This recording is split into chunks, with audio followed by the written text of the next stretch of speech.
Hello, everybody, and welcome to the inaugural episode of the Back Nine. This is a project that I have been working on for so long, and I am so happy that I'm finally able to share the fruits of my labor with you all. This is a Splatoon-centric podcast, so if you've wandered in here expecting anything other than Splatoon, I apologize. You are in the wrong place, so let's just get that out of the way right now.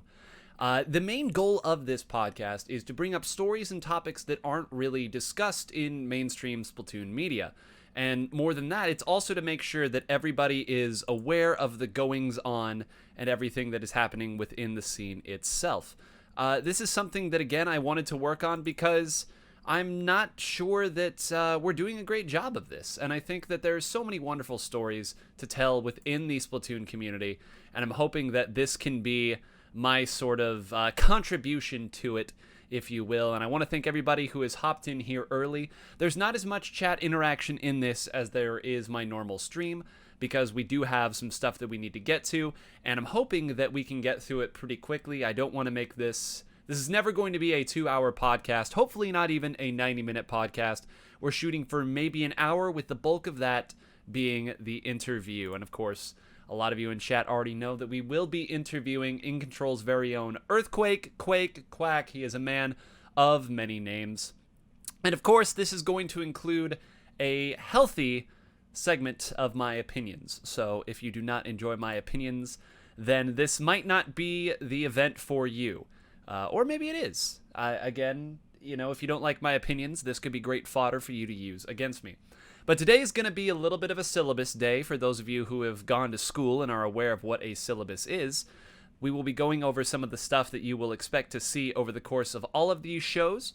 First of all, this show is meant to be a weekly show. The content machine that is the Splatoon community should provide me with enough action that I can continue putting stuff up over the course of those days. We'll see, though. We'll see. Yeah, Sammy, I know. Not happy that to see syllabus day coming up again.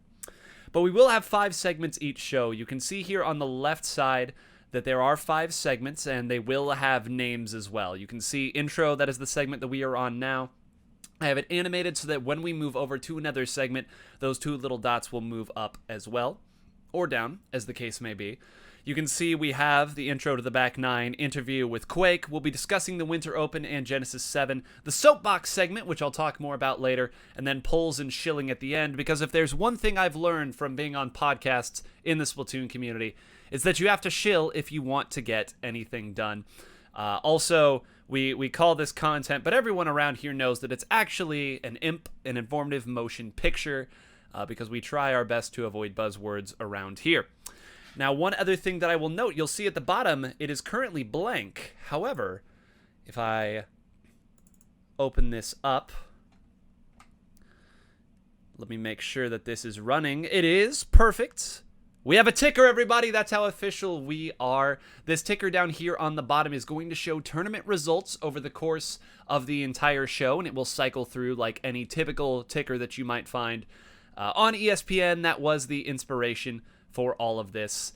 But you can see right here, we do have the North American Online Open Winter 2020 results, with the teams listed as well as their players on the team.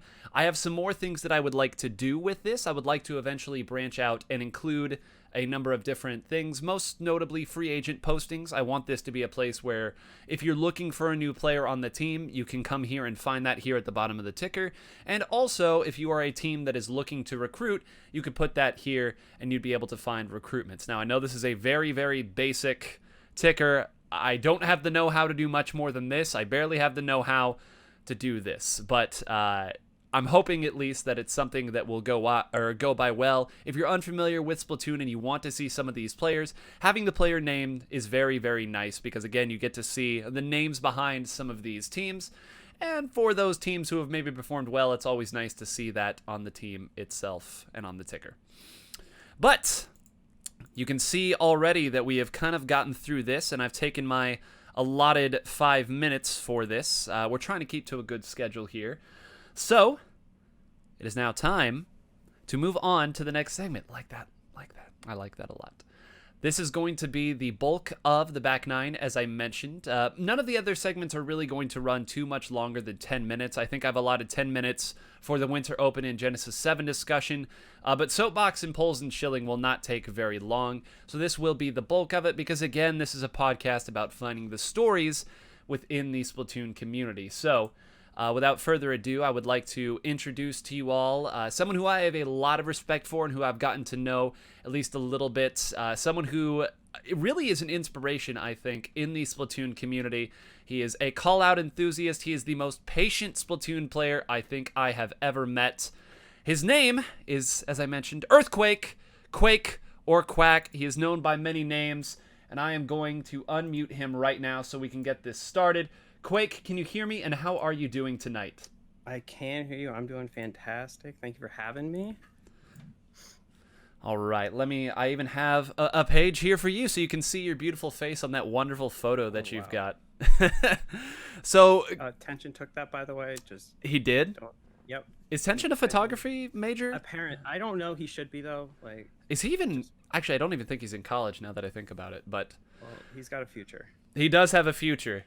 But speaking of future, let's step back to the past here real quick, because in my eyes, InControl / Seafood Sorbet, as you were, is one of Splatoon 2's greatest stories, because the game has largely been dominated by the top teams from Splatoon 1. You guys are, or at least were, the first notable exception that I'm aware of. And I know that's taken a lot of willpower. You and I have talked about this.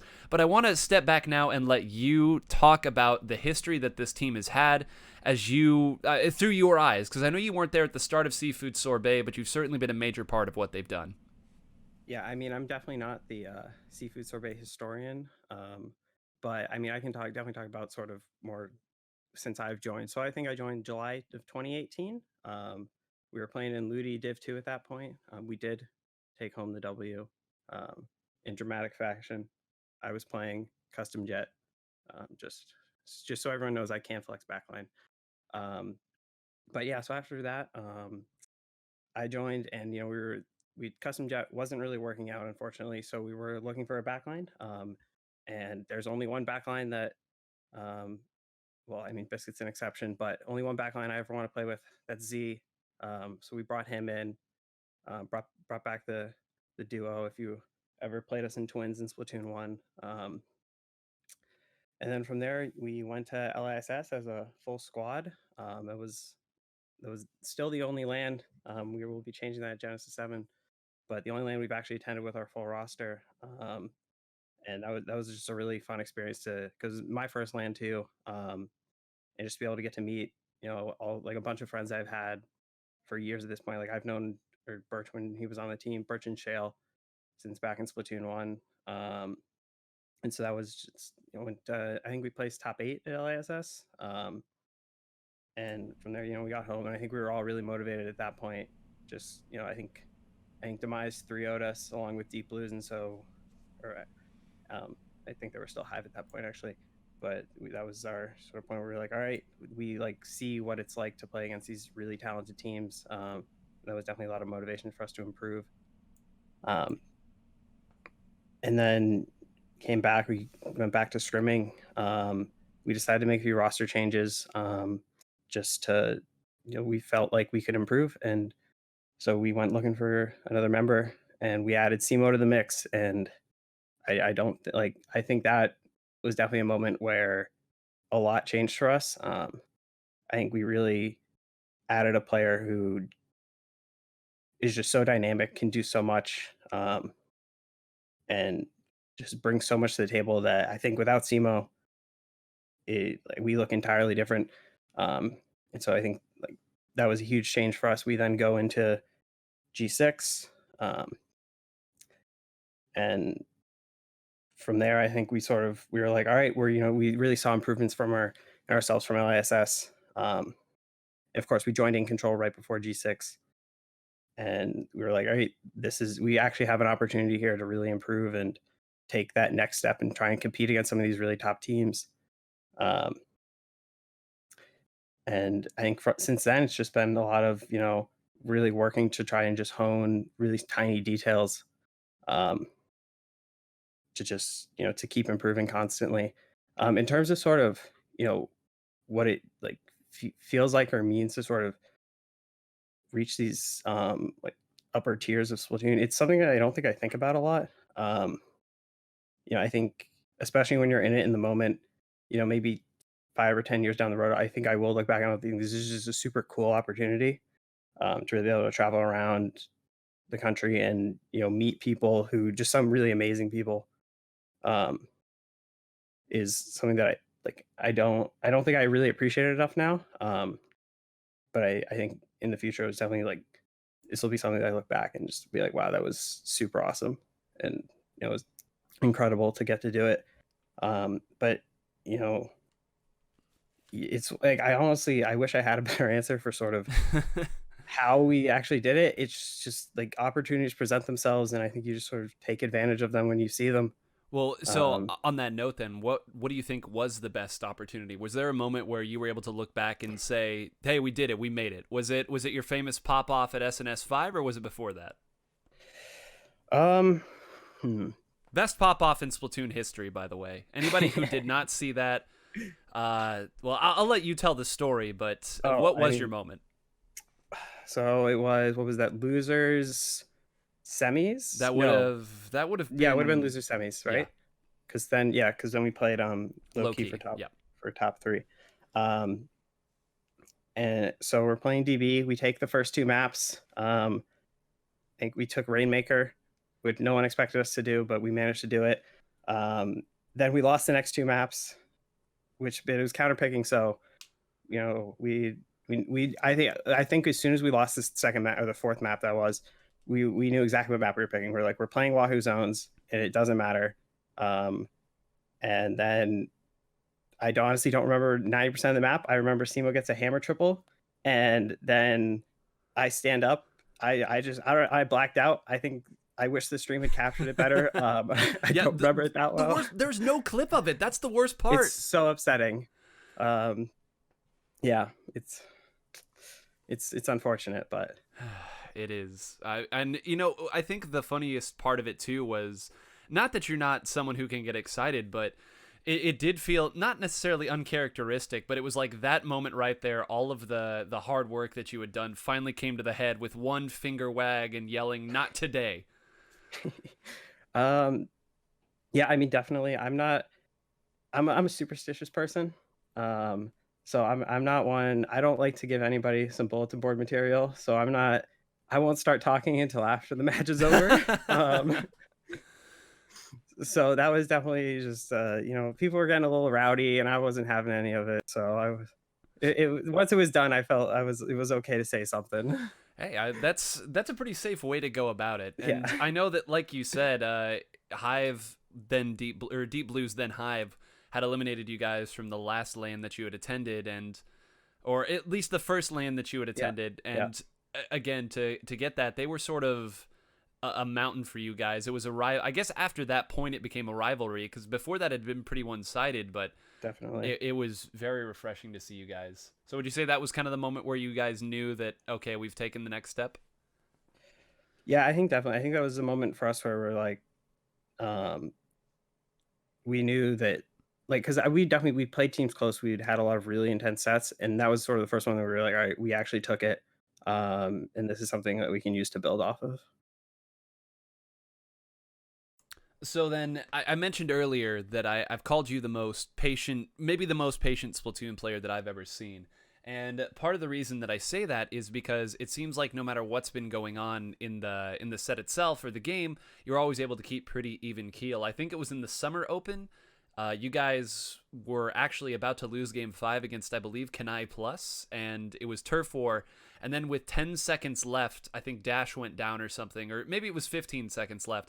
And then you just patiently wait the entire time. Everyone goes in, and you guys win by like maybe 3%. So I'm curious, what goes through your mind? How are you able to keep such an even keel mentality in such a chaotic game? Especially, it takes a very even keel mentality, I think, to lose and to come back and get stronger. And I know you've once said that you have to play a lot and lose a lot before you finally get good. So is that just you? Is that something you've learned? What's the secret sauce?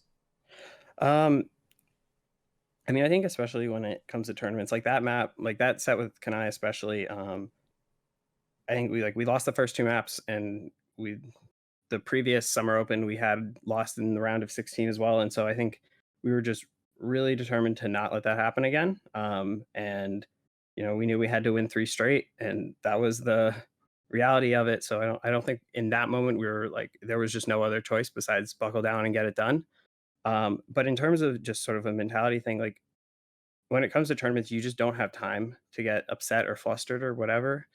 Um, like you lose a map and there's no point complaining because you're not fixing anything. Like even if you have the opportunity to play that map again, you're not playing it against the same team. And so you like calling out mistakes. Like you're never going to reinvent your play style over the course of one tournament. And so I think when you go into a tournament, you just have to really have faith in your preparation, and trust that you and your teammates know exactly what you're doing. Um, and and yeah, you just have to have that faith that that you can recover from any situation, I guess. Do you Um, think that do you think that the team staying together as long as they've had and how many games you've put in helps? Like, is that something that you could really trust as a pickup, or do you think that it's because you guys have been together so long? yeah, I mean, I think when you've played together for as long as me, Biscuit, and Simo have, and Z as well, um, you've seen everything at that point. The amount of scrims you've played, the amount of tournaments you've played, and you're never surprised by what happens in a game, whether they push it to 1 in the first 15 seconds or you push it to 1 in the first 15 seconds. Um, there's no real surprises. So, like, you're never, you always, like, you have prepared for those situations. You know what you have to do from that point on. And if it requires a big comeback, then that's what it's going to take. So pragmatic. I love it. So then, so again, going between loss to loss, I think it was. I don't remember who said the quote or exactly what it was, but the summary is like success is being able to bounce from loss to loss without losing motivation, or failure to failure, whatever it was. How do you guys stay motivated after losses? Because you said it had been a lot of close losses before you guys got that first big win. Is it like I think that speaks volumes to you as a captain, but like what's the story behind that? Um, I mean, I think me as a person, like I love to like I can take positives out of pretty much anything. Whether it's like I really like the way we retook on like one time on a zones map, um, or like we rotated well to prevent a rainmaker push. Like there's just little things you can take from games. That like, hey guys, if we do this more and we really focus on perfecting this, then we'll have a much higher chance of winning. And so I think you got to look for tiny positives, even if they're just minute, that you can just hope to use to improve. And do you have any advice to people who maybe don't have that mentality? Like, what is? Do you think that that's something that you can learn, or do you think it's something you just are and can't really develop? No, I mean absolutely you can develop it, and I think it really starts with just having faith in yourself. Like you have to respect the hard work that you've put in. Like it's very easy to go on Twitter and watch someone's clips and be like, "Wow, I will never be able to do that." And that might be true, but there is absolutely something in your game that other people can't do, and you just have to understand that that's your strength, and you have to abuse it as hard as you can.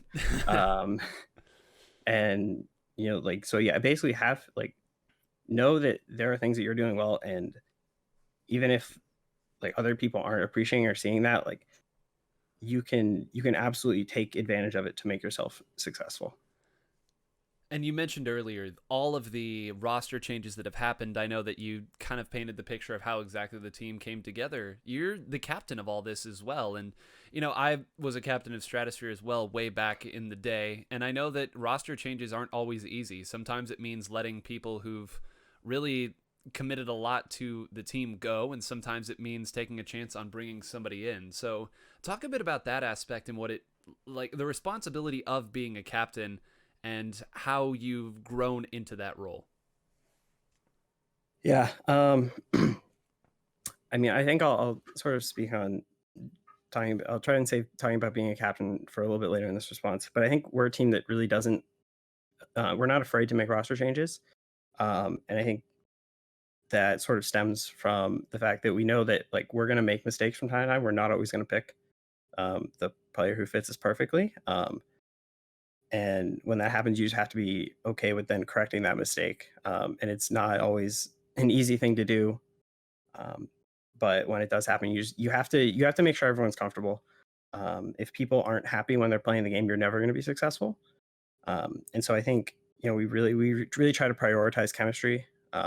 We want to make sure that when we're in VC, we're having a good time, even if we're getting killed, that we can still enjoy just being with each other. Um, and in terms of being a captain, um, like the roster change we made over the summer have definitely been the most difficult. Just in terms of you know Z, like we knew basically around halfway through last summer that we wanted to move on from Birch. It just wasn't working. We need like a change needed to be made, and Z and I basically said to Biscuit and Simo like, hey, we're not exactly sure what our schedules are going to look like moving forward. This is your opportunity to choose your teammates. If you want, like, basically, if you wanted to kick us, go ahead and do it. Like, we want you guys to take this team and make it in sort of your own vision. Um, and they said, we want you guys to be here, and we said, all right, let's do this thing. And we brought in Dash and Yoshi, and I like they've been well. Yoshi's obviously left us now, but Dash has been amazing. Yoshi was amazing when he's here. And I have honestly, I have so much respect for how Biscuit and Simo have adapted. Z obviously is taking a step back and isn't playing with us as much as he used to. Um, but and so to lose him, like I mean, I Z is the best teammate of all time.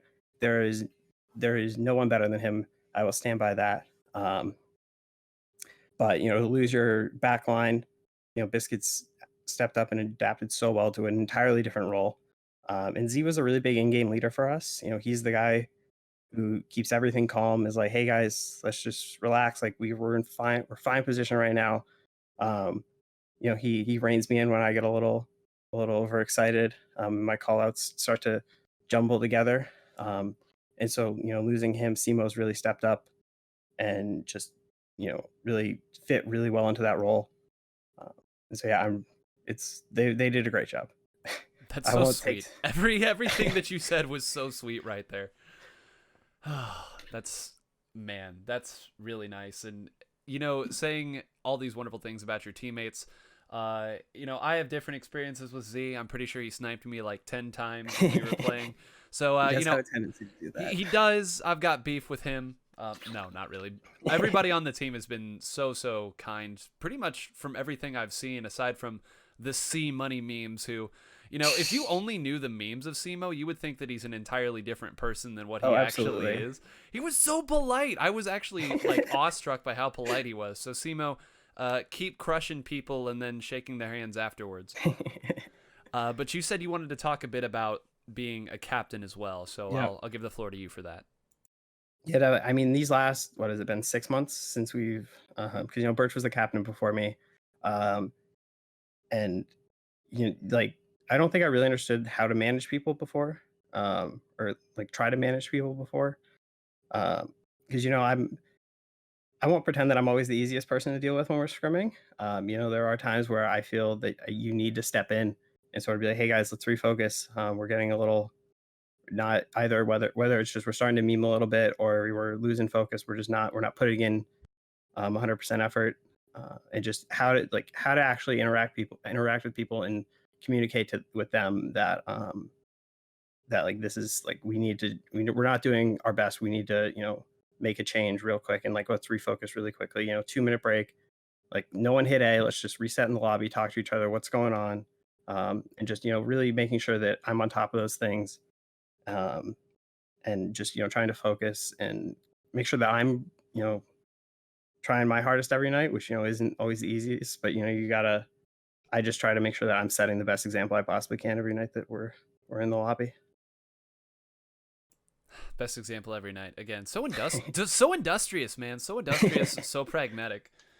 I love it, man. You guys, again, like just for people who aren't familiar with your story, you guys have made the climb from just a BNS hopeful people who came in and would try to make top cut in BNS to now I mean, I certainly wouldn't place you any lower. Like on your worst days, I think you guys are sixth best in NA, and that's been a really really remarkable transformation to see.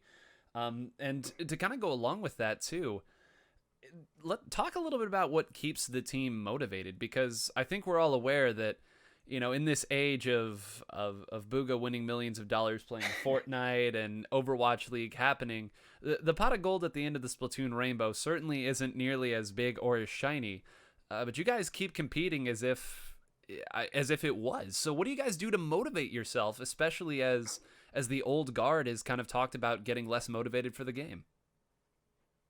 I mean, for me specifically, I mean, I always see that there's things to fix. And so, whenever you get on every night, um, for me, I'm always like, all right, like if we fix one thing tonight, that's a great night of practice. We don't need to be, we're not turning into prime STDX overnight, unfortunately. Um, but as sort of a team, I think we play for each other, and we're really motivated to not like we don't want to let anybody down. And so I think as a group, that sort of motivation with like between ourselves keeps us going. Like you never want to be the one that's straggling behind or pulling your teammates down. Um, and then I think even more for me personally, I just want to win. Um, I don't I don't play the game to come in second. So I think if there's an opportunity to do that, I'm gonna go for it. Just competition in its simplest Yeah. and most beautiful form. Oh man. Do you think that there's something that your team does that others maybe don't? Because there's a lot of teams that are trying their hardest to claw their way out of that mid-level range. And I know earlier you said you weren't entirely sure what it was, but there's got to be something. Is it just your day-to-day mentality, improve one little thing at the time? Or, I mean, is there something else that you've done? I mean, I put a really big emphasis on understanding why we're doing things. So whenever we're getting ready for a tournament, when we're going over maps, we're putting together strategies that have a purpose. And so then when we're in scrims and or like if we're playing a tournament and we like, so let's say we have this one setup for, I don't know, Black Belly, and we see like we're getting into the setup, but it's not working. If we make a transition off of that, then we have a purpose for why we're doing it, because we understand why we were doing our original setup and why that's not working in the moment. And so for that, I think it just allows us to always understand what we're doing and also understand what our teammates are doing at the exact same time. So when we do need to make adjustments and we do need to, sort of reinvent our game a little bit, we're not sort of building something from scratch, but we're sort of building off of what we've done in the past.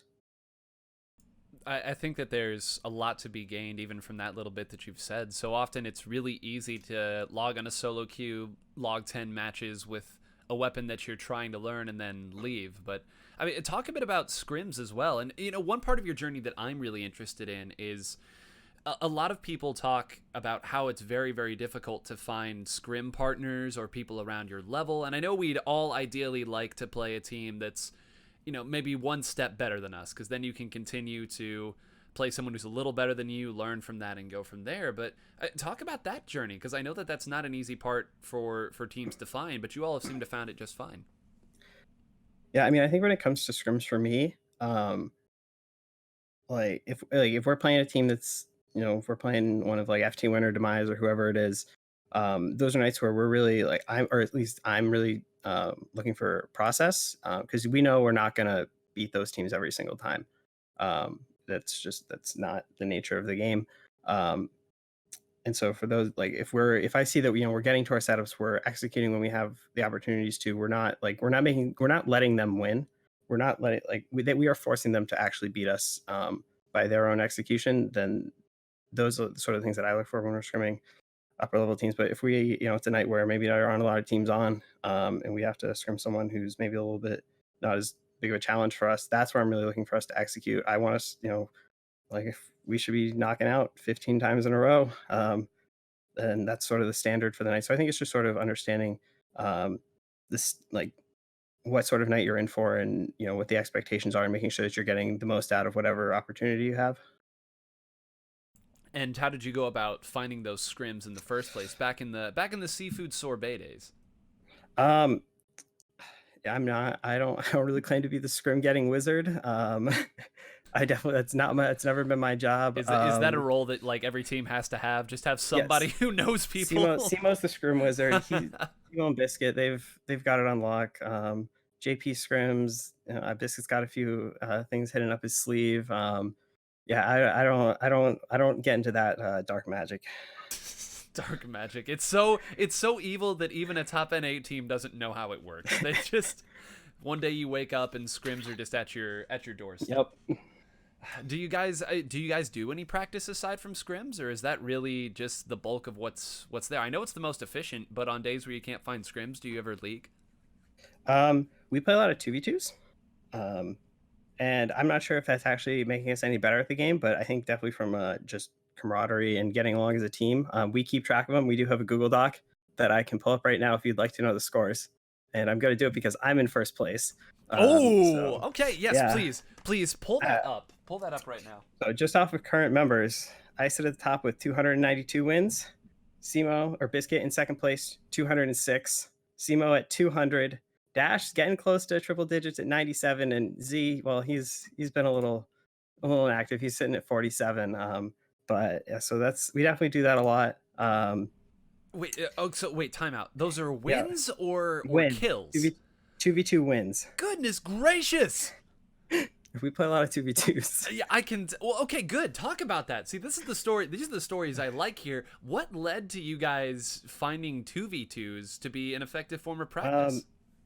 Well, I mean, you got 4 people in a VC, and there's no one else to play. And league's not always the most entertaining. You can only get so many gold medals before you get a little bored. I think we play 2v2s on tower control. You're not allowed to knock it out. If you do, you will get yelled at. And Are you the one doing the yelling? No, absolutely not. Okay, I'm sure. That's usually Seymour Biscuit. And I mean, you might get yelled at anyways. It's just I mean, it definitely tensions get things can get heated in 2v2s, but I think in the end of the day, it's just something that it helps us relax. We have a lot of fun doing it, and it's just it keeps the guys together. That's awesome. Wow, 2v2s endorsed by InControl Splatoon. Play JP 2v2s. They're a lot of fun. JP 2v. Oh no. Yep, you have to play the same weapon. There are some challenging 2v2 teams out there. I was completely unaware that this is an entirely different meta that has come up now. Yeah, look at Simo in the chat saying, yeah, JP 2v2s are so fun. That's and I guess thinking on it now, if nothing else, that's going to be much better than sitting in the practice range and shooting at the dummies that move in the same pattern every time. Yeah, the dummies is as much as I appreciate their hard work, they're not they're not always up to par. No, not quite up to snuff. Wow. Okay, 2v2s. Well, for any of you aspiring players out there, aspiring teams out there, if you can't find a scrim, do this. You are guaranteed to reach the same level that Quak has. That is his guarantee to you. Yep, absolutely. What's next for the team? What are the goals for the... I know obviously the goal is to improve and get better, but what would you really, really like to do? What would be the achievement that you would need to hit where you could set the game down one day and say, we did it, like it's good? I mean, if we win G7, I'm not saying I might retire, but in that post-game interview, don't be surprised if I walk out, if I ride into the sunset.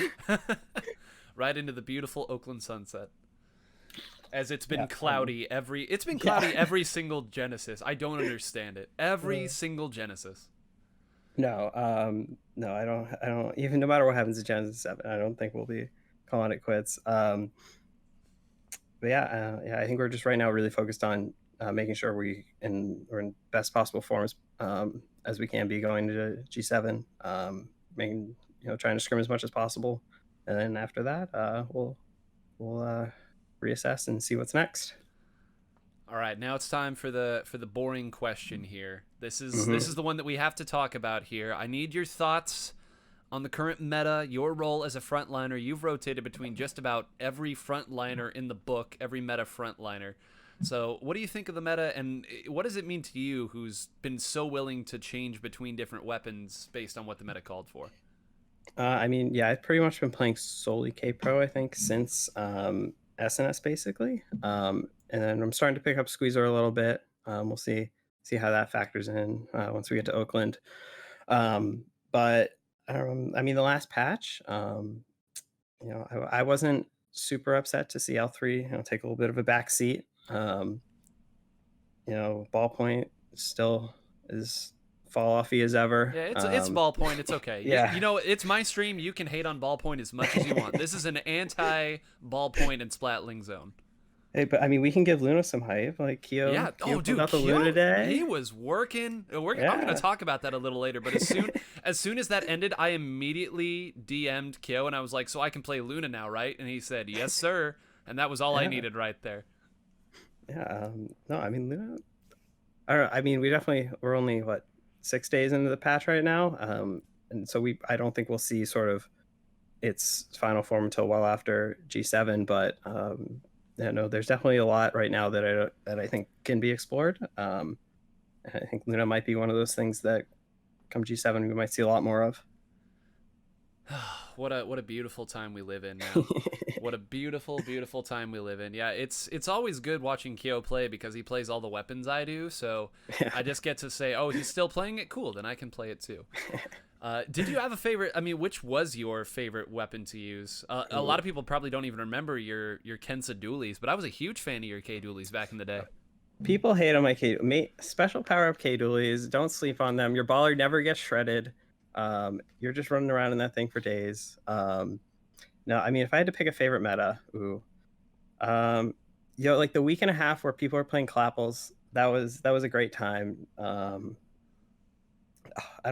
mean, I can't as a Splatoon 1 pro main, I can't really complain about having K Pro as a premier weapon for the last couple months. Yeah, I don't know if I could pick just one. But yeah, so I don't know if I have a singular favorite meta.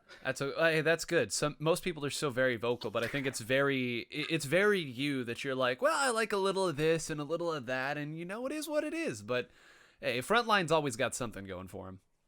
Oh, definitely. We might see a little more K shot coming out in the future. You'll just have to wait and see. You know, there might be some changes coming. You much of a T-Tech guy? I don't know that I've ever seen you play a whole lot of Inkjet weapon. Oh, no, don't talk about inkjet. There are a few Twitter clips that have been posted that may or may not involve my inkjet that I would like scrubbed from the internet forever. Inkjet, we're not best friends. If I happen to see inkjet on the street, a little wave and put my head down and keep on walking. Oh no, it's one of those relationships. Yeah. Okay, I was fishing for something there, but it appears I struck a nerve. I apologize. No, it's all right. We have a um, history. I see. Everyone's got a history with something. My history with Splattershot Pro is one of the reasons I don't play Pro in Splatoon 2. I too was a Splatoon 1 Pro main, but I refuse to touch it in this game. It is what it is. And I guess talk a Yeah. little bit on the final thing before we start to conclude this. As far as frontliners go, a lot of people look at the frontline players as the one that are making, the big highlight plays. They're dodging 50 rounds a second while putting in 3 perfect shots on the enemy. But I've never seen you as a super, and I think we actually talked a little bit about this at it was either Beacon or LISS in one of the car rides, but talking about the different ways that frontliners can play, you've always been one of the more measured and consistent frontliners. So talk a little bit about that play style and what you think it offers, because I know there's a lot of frontliners out there who kind of look to your style and like it. Yeah, I mean, when I'm playing frontline, I don't have the aim to go run in and kill the entire team, so that's definitely not my forte there. I much more look for, where can I find a weakness in the opposition and sort of sneak in there, shoot a couple people in the back. The less opportunity the other team has to shoot at me, the better. Um, and so, yeah, I mean, I definitely try and um, I'm trying to think of the best way to phrase this. It's definitely more of a I don't want to say thoughtful, but really trying to make sure I'm taking opportunities to the best of their ability and not overextending myself. And we don't want to activate QR too much, I guess is what I'm saying. Yeah, it's for when you need it, not needing it all the time. Yeah, That sort of view. definitely. You know, it's funny. It almost seems like these days QR functions more as a defensive ability than an aggressive ability. Not like in any case, of course, you want to keep jumping in and putting pressure on, but it's really nice when you're trying to stop a push and you know that if I go down, well, you know, I can keep up at least. Yeah, I mean, I think the entirety of just sort of trying, like, I think staggered spawns is something that I don't think we gets talked about enough, and really making sure that your entire, like, if you have your entire team going in as a wave, and you know, really being able to, if you do get wiped, being able to apply pressure again quickly, and not making sure that you're not running one person in at a time. Um, and I think QR is definitely something that can help sort of even that out if you do maybe get a little staggered for a second there. Little staggered there, and again, as the front line there, I mean, would you consider yourself a more support based frontliner, or do you think of yourself as a true aggro frontliner? Yeah, I mean, I don't even really consider myself a frontline. I don't think I've I earned that title. No, I definitely see myself. I just, you know, if it does, if I'm happy to do whatever my teammates need me to do. If they need me to run in first and they can shoot at everybody, that works. If you know they're the ones who want to sneak in and cause the havoc, I'm happy to take the free kills that come with that. No, I mean, I look at a lot like what Sun does when he's playing, the way he utilizes Ninja Squid, and I think it's why he's so effective at using it. Um, his ability to sort of always attack and find weak spots in the opposition when they're trying to attack his teammates. It's like, I think we were scrimming them, or no, I was watching them play today, and just his ability to find weak spots and utilize his Ninja Squid. It's something like that's sort of what I try to emulate. I don't think I'm nearly quite as good at executing it as he is, though. Yeah, he's really. I go. It feels unfair to look at their success now and say, oh yeah, they've all taken another step. But I mean, if you'd asked maybe 4 or 5 months ago how good people thought Sun was, I think there would have been a very different response than what we've seen recently. But I agree. I think I remember one of the first players I saw really put that strategy to use is Taylor. Of course, Taylor does it while also somehow keeping his foot on the gas the entire time. But I mean, using the fight itself to sneak forward towards the opponent, I think it's a skill set, and I think that you, Sun, and Taylor have kind of shown people that Splatoon's a very unique game, and that's one of the reasons why. Yeah, I mean, Sun's definitely, the stock price of Ninja Squid is definitely going up due to Sun. I'll say that. What a fun phrase to hear that you could only hear in Splatoon. The stock of Ninja Squid is rising due to Sun. Yep. Yeah, spit that one out and see how many people get it. But thank you again, Quak, for coming in here. I know that your Twitter is 90% you advertising scrims that you guys are doing, but what have you got going on? Where should the people go if they want to find you, to talk to you, to watch you? I mean, twitch.tv/earthquake. We're there most nights hanging out. Yeah, I try to keep up with the chat as much as I can. Yeah, so if you want to ever come hang out, that's definitely the place to do it. And can you give me an official prediction of where InControl is going to finish at G7? I need a number, man. I need a number. Ooh, I have to give a number. You do. I'm putting you on the spot here. I mean, I don't want any other teams to get. K-Bot is in the chat to come at me. K-Bot is we're saying, not showing up trying to finish. You know, seed us, and you know, we'll try and beat that. No, I mean, we're going to try and win. But I don't read the future. I just do what I can. Just play the game.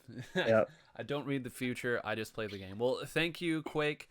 It looks like we've been running this now for about 40 minutes. It's amazing how quickly time flies when you're just chatting and talking. But thank you again, man. I know I originally went to Quake about this interview like 6 months ago, maybe, which should tell you how slow I've been about actually getting this out. So as such a patient player, I thank you for having that patience transfer over to doing this interview. No, I mean, I did leave you on red on Twitter for a few months, so that's my bad. But no, this is a lot of fun. Normally this is where I would ask audience questions. I think Dia is the only one who actually asked a question on the original post. Let me do a little digging here to see if I can find that. I'm worried that all of the questions are just going to be your teammates asking really uncomfortable things. Oh, absolutely. Don't let them talk. You can ban them if you need to. Time them out. Wow, why are all of Nine's banned people just members of InControl that aren't Quake? Yeah. Hey, it's not the first Twitch chat they've been banned from. You know, people would get the total wrong impression of your team based on absolutely. Don't talk to them on the internet. Don't talk to them on the internet. God, okay. So, Dia's question, okay, and now I'm starting to see this is loaded. Ask Quake about his capitalized ambition to get capitalized redemption in Splatoon so that he can truly be capitalized in control. I think the answer to that is seafood sorbet. Very nice. I like it. Very man, a few words, short and succinct, to the point. I like it. There is another question though that Moon at Samuel Green 1113 asks, what has Splatoon taught you about yourself as a competitor? I mean, I think it's definitely, it's challenging at some, like there are obviously high points and low points. And I think just what I said earlier about, sort of knowing that there are things that you're doing well and trying to make sure you're building on those constantly. But I mean, yeah, I think that's probably the biggest lesson I've learned, or the thing that I take away the most, is just sort of, you got to have faith in yourself, and, if you keep working at it, things will usually turn out pretty well. That's awesome. Well, I know you were a sportsman as well, so you've got a very sportsman mentality towards all of this. Definitely. So, thank you again, Quake. This has been, Simo literally just commented on the tweet. He just now commented on it. I really shouldn't give them the fodder to work. What did he say? It was actually a fairly innocuous and not all that bad question. But sure, go ahead. Just for you, Simo. Quake, who is the best player on InControl lols? Z every day of the week. Oh, yep. Sticking to it. You said it at the start and you've stuck to it all the way through. Oh, man. Well, Quake, do you have anything else you'd like to say, or shall we move along? No, thank you for having me. This was a lot of fun. If you're ever desperate for someone to come back, I'm happy to be here. Well, you know what? Tell you what, if you win Genesis, we'll have you right back on here as a champions interview. All right. Sounds good. All right. Thank you again, Quake. Yeah, no, thank you. All right. So we have gotten through that. That was a fantastic interview, and I'm amazed again already at how fast that went. But time does fly when you're talking about Splatoon. But we are going to move on now to our next topic, Winter Open and Genesis 7. You can see along the bottom that the results have been posted there, so I won't spend a whole lot of time focusing on that in particular. But I will note that this is now the third time that FT Win, or some variant of FT Win, has moved along and won Nintendo events. So the question I pose to you all is, how much longer has to occur before we start to ban FT Win from these events? That is, of course, not the discussion that I am seriously trying to have, but it is a bit funny that they have won pretty much everything that they have put their minds to. And I think today really showed the power of their new roster, because people forget that they changed their roster within the last month. And I think people talked about how they hadn't been playing a lot. They actually had one of their best results in a Japanese tournament. I believe it was SS Open, or maybe, no, I think it was Area Cup Plus. I get them mixed up over time. But it's, again, really cool to see how quickly that they have integrated all of their players. And I think that this new matchup between them and Quantum, now that they have picked up Brand, should produce a lot of really enticing and enjoyable sets. I thought that today was a great set as well. And I will say that the thing that impressed me most about today was actually Prophecy, because they had taken, I don't necessarily want to say a step back, but they hadn't been playing as much, and it showed in some of their major results. So to see them come out swinging against Slaughterhouse was really good as well. Don't count that 9. That tournament was an L. I'm glad to know that I can't count that, Bursty, but I do appreciate it. Thanks for the follow, by the way, Bursty. All of my notifications are turned off right now, but that one still stuck through, so that should tell you all you need to know about that. But the event that I really want to talk about here, again, as you can see the results sliding down there at the bottom, is actually Genesis 7. And I think that Genesis 7 might be the most important LAN that Splatoon has ever had. Maybe the very first LAN could top it, but there's a very big reason why I think that. And we have to look back a little bit to figure that out. So I think if you want to take a look at why Genesis matters the most, this Genesis in particular, and why it's the most important, you don't really have to look much further than the teams, but you do have to look back a little further to understand the precedent for LANs. Because LANs have always been known as the best environment to play Splatoon in, but because of money, because people have jobs, because people go to school, you can't really expect all the best teams to attend. And this might be one of the lone exceptions. I've actually got some stats right here. You can look at maybe the last time that you could argue the best 4 teams were there would probably be LISS back in August of 2018. That was Ghost was there, STDX was there, Demise, Hive. But then you go a little further, you hit a Hitzel pickup, and you can always chart like where the next level of talent is by what comes before and after the Hitzel pickup. Shade. And then after that, there were the Salts. Quake mentioned before that Seafood Sorbet was there as well back when they were still Seafood Sorbet. Empirical Dynasty was there. So after you get the first 4, maybe 5 teams, it started to come off a little bit. But that was the big pull of that LISS, was it was the first time that they had all 4 sponsored teams there. And then the next one is probably SNS 5, which to this point had been the most stacked event. That had FT1, it had Demise, let's see, Low Key, InControl, Deep Blues, and then we moved to Pick Upgrade, which was an upgrade pickup that I believe had, I know it had Queen on it. I'm forgetting the 4th. Was that Gons? I think Gons was on that as well. I think that was the 4th. But again, a pickup there. Global Breakout back when they were still together, formerly Luminous Sea. They didn't have as good of a tournament as they'd like. And Azure was there as well. Azure always a mainstay at any tournament they go to. But I want to run down the lineup that we have for Genesis 7. So we have FT Win, of course, as we all know. They just won today. We have Quantum, formerly Demise. We have Sayonara. We have Prophecy. We have InControl. We have Enlightenment. We have Vicious Rend, which is a Hitzel pickup that is actually crazy good. I don't know if you've looked at that roster. It's got Dude on it, on top of a number of other skilled players. I think they could take some sets off a top team. Then you have Azure, you have Magistrate Esports, and don't sleep on the Alex Latsenizer. I probably got that name wrong. I've only seen it spelled. I haven't heard it. Fan Club, that team is primarily made up of Sundrop and Sonder, who both made top 8 legitimately. And I believe it was Sundrop actually got a game off of FT Win. One game, make of it what you will, but it shows that those are good quality players that are going to be all team.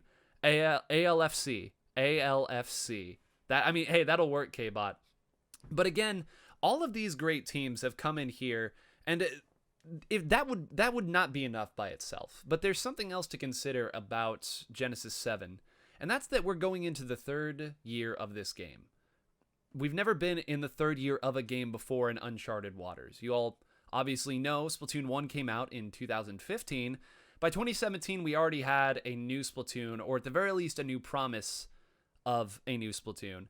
We don't have that now. We don't know when Splatoon 3 is coming out. We are now in year 3. We've never been in year 3 of one of our games before without knowing what was coming on. And on top of that, we don't have SNS, at least for the time being. I know things can change. It doesn't look like they're going to change, but we don't have an SNS either, which was kind of the other major LAN that drew a lot of people in because it was at a water park. And I say that obviously with no disrespect to any GSM events. Those events are fantastic by the community for the community, and they're lovely. They just don't get quite as many people, and they haven't been historically as stacked with the exception of that one LISS. But this, I don't want to say it's our last chance because that's entirely too hyperbolic, but this is the big tournament for us right now. This is a chance to start 2020 off with the most viewership that we've had, the highest level that we've had, and I think it's appropriate that we hype it up as much as we can. And my call to arms, call to action for you all is to try to blow this up as much as you can. Because we all assume that we're going to get more Nintendo tournaments in the future. There's no reason why we shouldn't assume that. But we can't rely on those, right? At any point in time, that plug could be pulled and we wouldn't have Worlds anymore.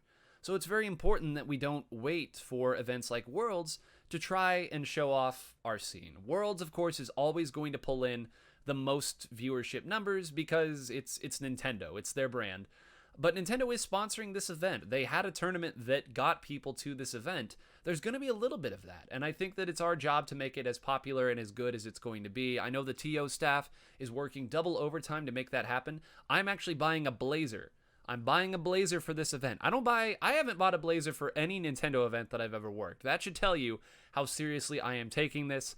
I also desperately needed to buy a blazer, but I'm getting it, and you're going to see it at this event. So that should tell you everything that you need to know about it. But this is the biggest teams, the biggest and best teams. I think the only really major LAN player that isn't present is going to be Slaughterhouse, which is very unfortunate because I think they're, of course, a very strong team, and they've always shown up well at Genesis, but, you know, it is what it is. Slaughterhouse not being there does hurt, but almost every other notable team or major team has made it here, and it's going to be a big fight for the top. We're going to get to see some of the best Splatoon that we've seen. Splatoon in 2020 and even in late 2019 has been so exciting to watch. We had the set today, we had the entirety of the crown, and I think that Genesis is going to be much the same. So everybody, do what you can to build it up. It's going to be a lot of fun there. I'm going to do my best to do my part. I hope you do as well. Even if you're not going to be at Genesis, watch it, share the stream, make a second Twitch account so that you can double our viewership, whatever you feel like you need to do. I'm not above underhanded gamesmanship, but I am excited. And also, post your predictions of who you think's going to win. Generate some discussion around it, because I've learned over all of the work that I have done with other esports scenes now that discussion is really what drives it. Those annoying little Twitter threads that you don't think matter, more people see that than you'd think.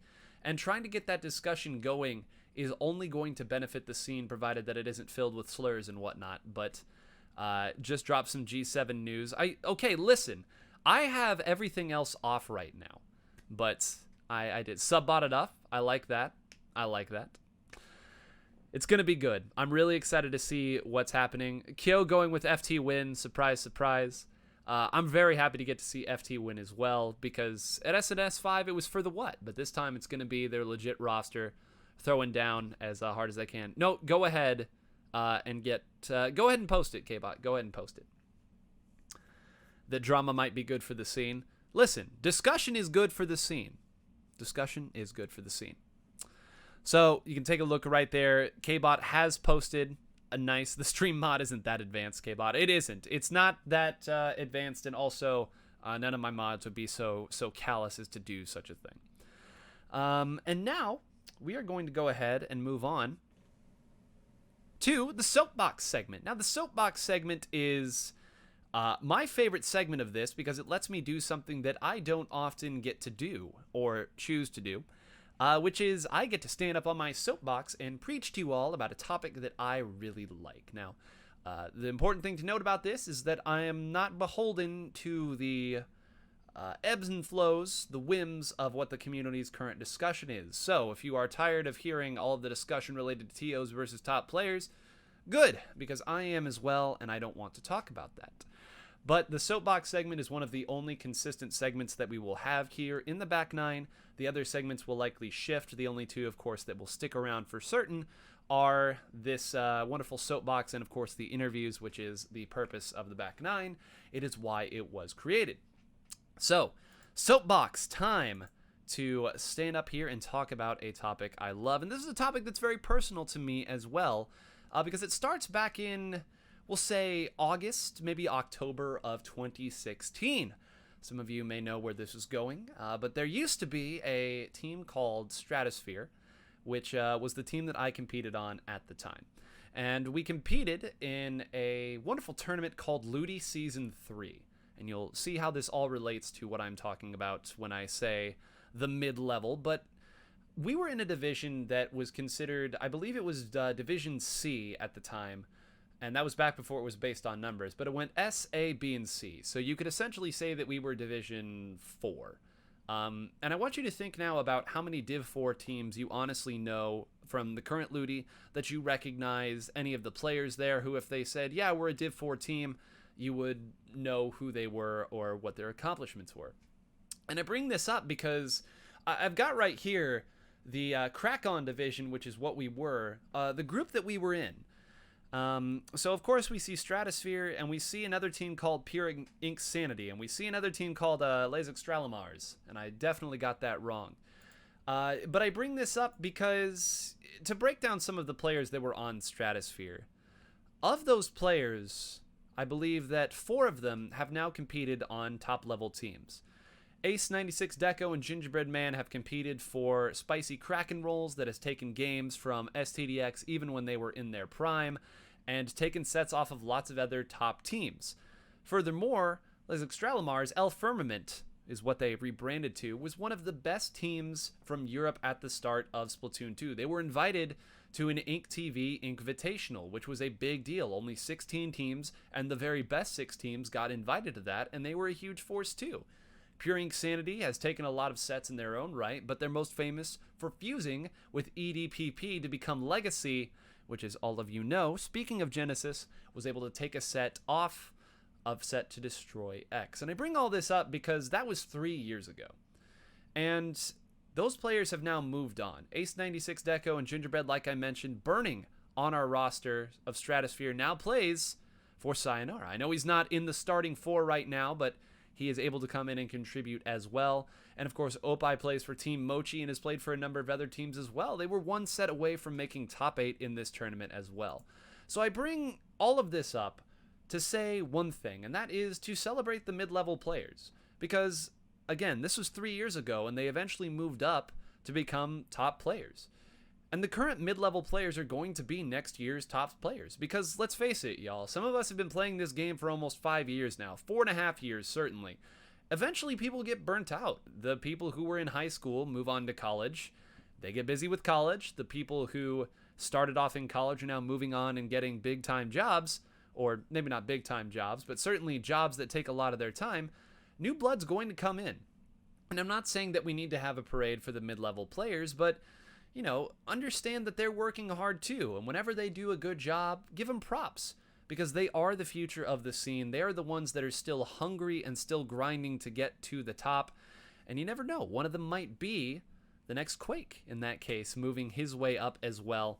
Who's on Sayonara? That's a great question. Yeah, you knew you were going to get some Stratosphere here at K-Bot, but my soapbox tonight is to celebrate the mid-level players and understand the role that they play in the scene. They are not just the pot fillers that you will find at LANs and at BNS and all these weeklies. They do have the potential to become the stars of the next game, of the next year. So celebrate them and give them props because they will move on to do great things. And speaking of great things, we have only one more segment. The soapbox segment is never meant to be too long because I am a very long-winded individual and I don't want to talk y'all's ear off. And again, most of you aren't here to hear me talk anyway. But this last segment is exactly what it sounds like. It is called Polls and Shilling. Now, why in the world would I do that? Well, a very wise cryptic spoon once told me that if you can't shill, get off my podcast. In no short words, Cryptic Spoon, we miss you here, the master of shilling on what was Ink TV Radio, but he was the master shiller here. I'm not nearly as good, but we'll talk about the polls first and then get into the shilling. So the purpose of the polls is because I want to give the audience a way to interact with this, and the show that I have kind of modeled this off of and that I really enjoy, the Dan Le Batard show, has multiple polls throughout their show. Now, they also have an entire ESPN broadcast team, multiple producers, and are able to do that.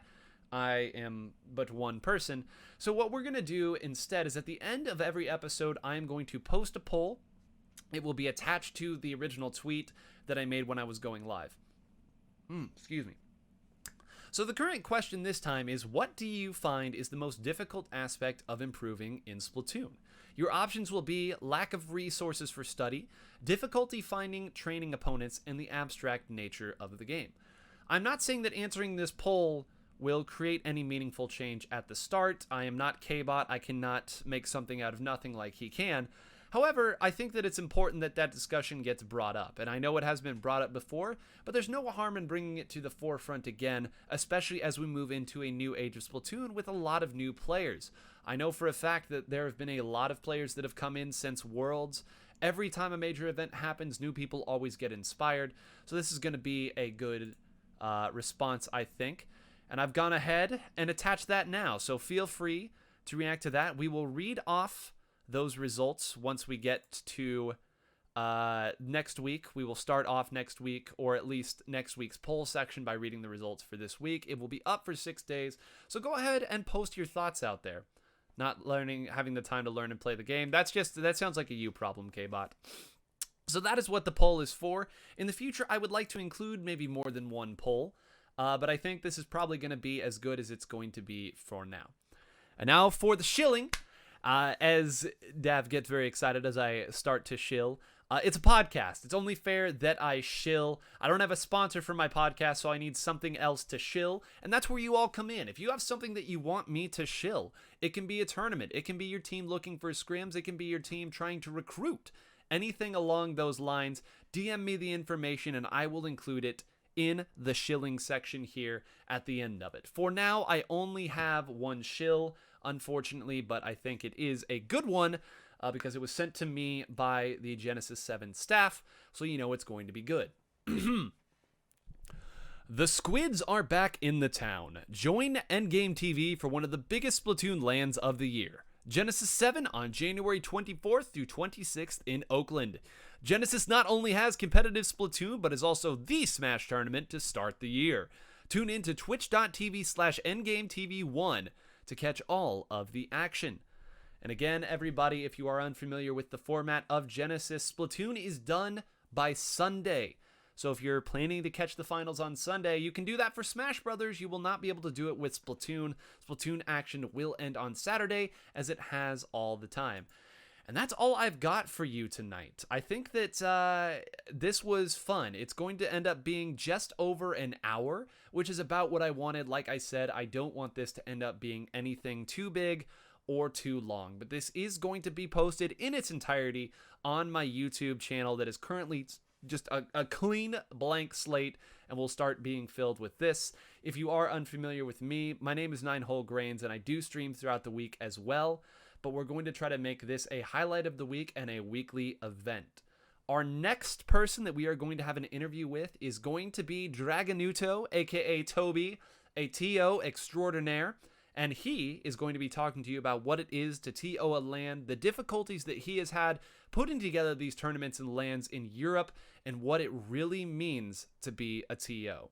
So that is going to be our next interview. It will take place next Sunday. But until next time, I will see you all in the next stream and in the next podcast.